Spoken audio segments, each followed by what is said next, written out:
Hi everyone, my name is Shierly Jane.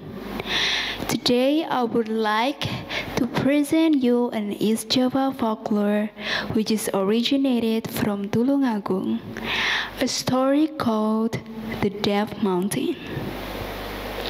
So let's go back to the time which is called Once Upon a Time, in an unnamed mountain, at its foot lived an old widow with her only son.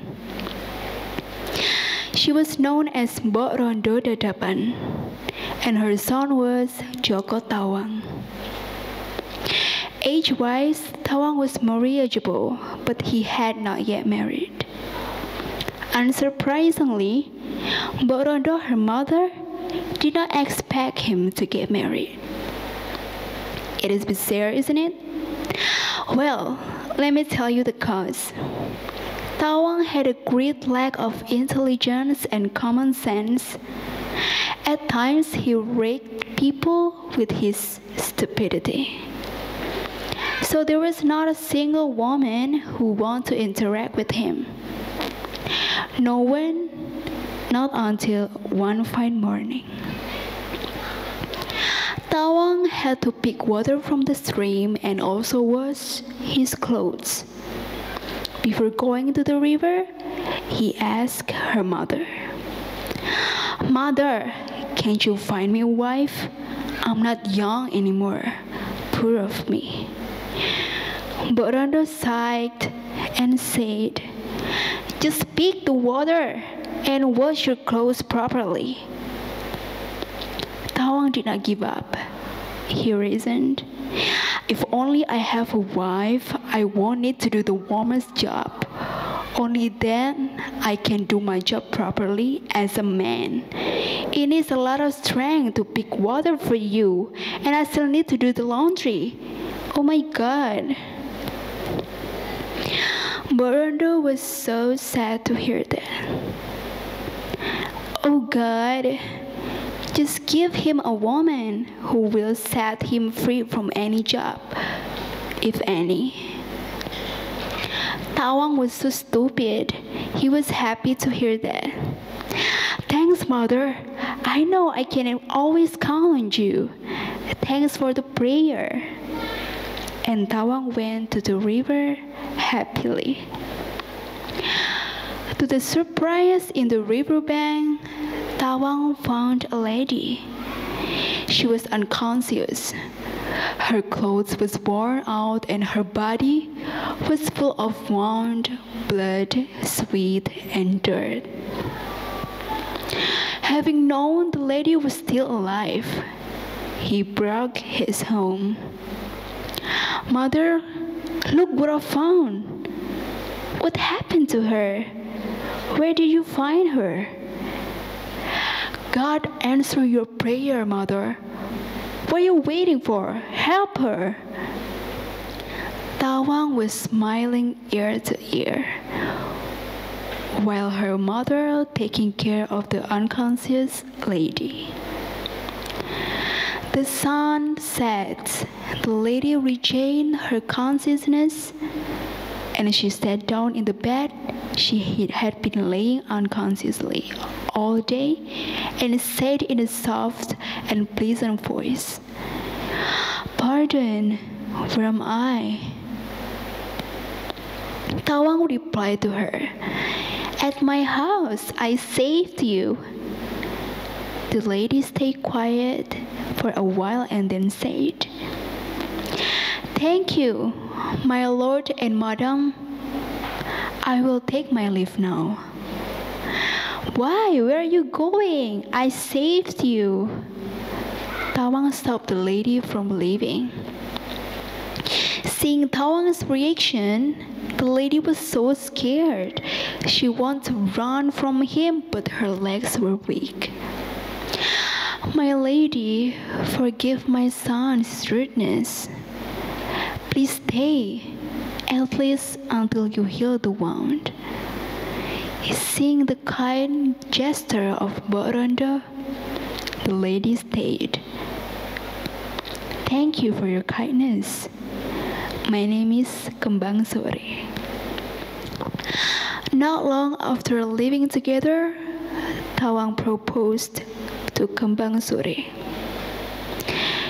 It was a beautiful evening. Borodo went to help some woman in the village giving birth.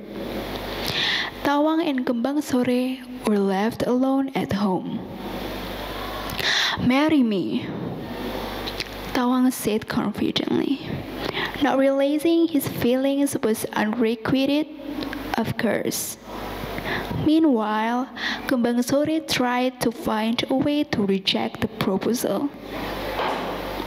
Since she was a clever lady, she found one the most brilliant idea. "I will, but I have one condition." Tawang was so excited. "Name it." "I want you to experience the silent fasting." Silent fasting? I never heard of it before. "It is easy. You can eat, you can drink, you may sleep, but you can't speak. Talk to no one for 3 days and 3 nights. Will you do it for me?" "I will, but my mother always makes me argue with her, even over the smallest things. She will lead me to failure if I fast at home." So she want Tawang to listen more to Borodo, instead of talking his nonsense and over again. "No, you have to stay at home. When your mother asks you to do anything, you will say yes to her." "Saying a yes is not silent. Do you want me to fast or not?" "I want you to silence your mind from conjuring any argument toward your mother." "I don't understand.